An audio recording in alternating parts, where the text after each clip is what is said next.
guys, welcome back. So we're at HMP. This is Import Face Off 2024. So we just made our first pass. Look at that, 14460 foot, 632 at 112. So this is basically same boost. We just shifted higher and got a little bit better launch. So that's nice. We're gonna check it out and make another pass.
Alright, we just made our second pass.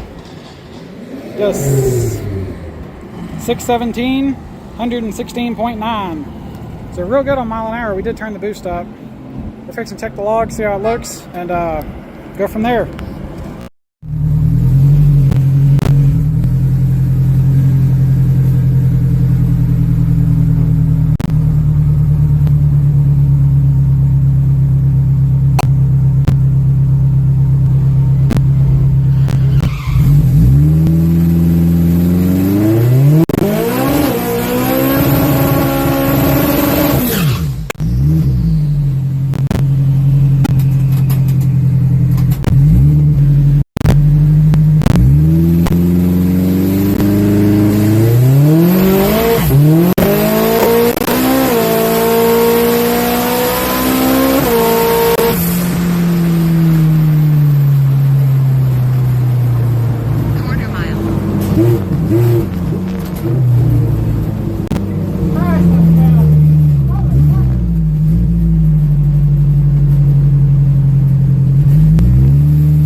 Alright guys, so it's the next day. We were really tired yesterday, so I wanted to just go home.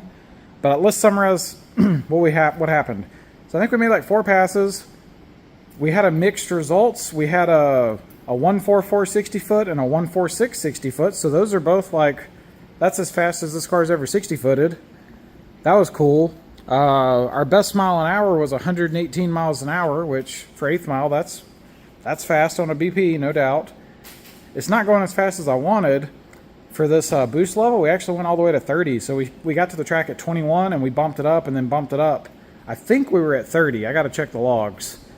Sorry, I don't know for sure, but I think it was 30. But anyway, the car did move, but we did have some issues. We'll probably deal with that later. But overall, it was fast, pretty fast. But something goes wrong. If you see that last video, you'll note I kept getting in and out of the throttle.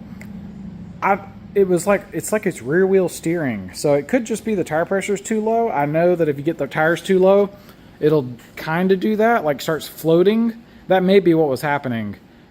I did drop the tire pressure, and that could be what it was. I think I went from like a 13 to 11 and then 11 to 10. So it could just be that. But at the time, we weren't sure. I was afraid maybe I broke something. Like, I've broke a subframe on this car before drag racing. And that's what I was going through my head at the track. I'm like, hey, what if it cracked something? Because, you know, that could just get worse. So I decided to put it on the trailer. We're about to get it off the trailer, go through, do an inspection. If everything checks out good, then it probably was just tire pressure. But at the time, I wasn't sure. Now, that said, the car trapped 118 miles an hour getting on and off the throttle. Probably would have gone a little bit faster if we could have stayed in it. And for sure, it would have gotten the 5s if we'd have finished that last pass. Because that last pass, man, it was booking. We did a 0 to 60. I forget the exact number, like 2.1, I think. But if you do with 1 foot of rollout, it's actually, my buddy pointed this out. If you do 1 foot rollout, which is apparently a standard, it was actually a 1.96 60 foot. So, I mean, this thing just tore out of the hole for a 4-cylinder Miata. But we just got to get the rest of this straightened out. And eventually we'll get the power turned up all the way. It's actually getting close. This was, I think, 30 pounds. So it sounded good. If you hear the video where it actually makes the pass, it comes up on the 2-step. When you launch, the RPMs were still low, but it was better. And then I shifted early. I think I could just kind of tell from the audio. I haven't looked at the data log yet. I'm going to do that later. But it sounded good. It actually sounded like a drag car. So it's getting there. I can tell it's going to run 5s when we get it straightened out. So despite our issues, I'll do a separate video because we ran into all kinds of issues at the track. We had like 3 or 4 things that almost stopped us from racing. So this was a challenge, but we'll go over that later. But anyway, overall, it was a good trip. We got like 4 passes in and the car went pretty quick. So hope you guys enjoyed this, and until next time, y'all take it easy.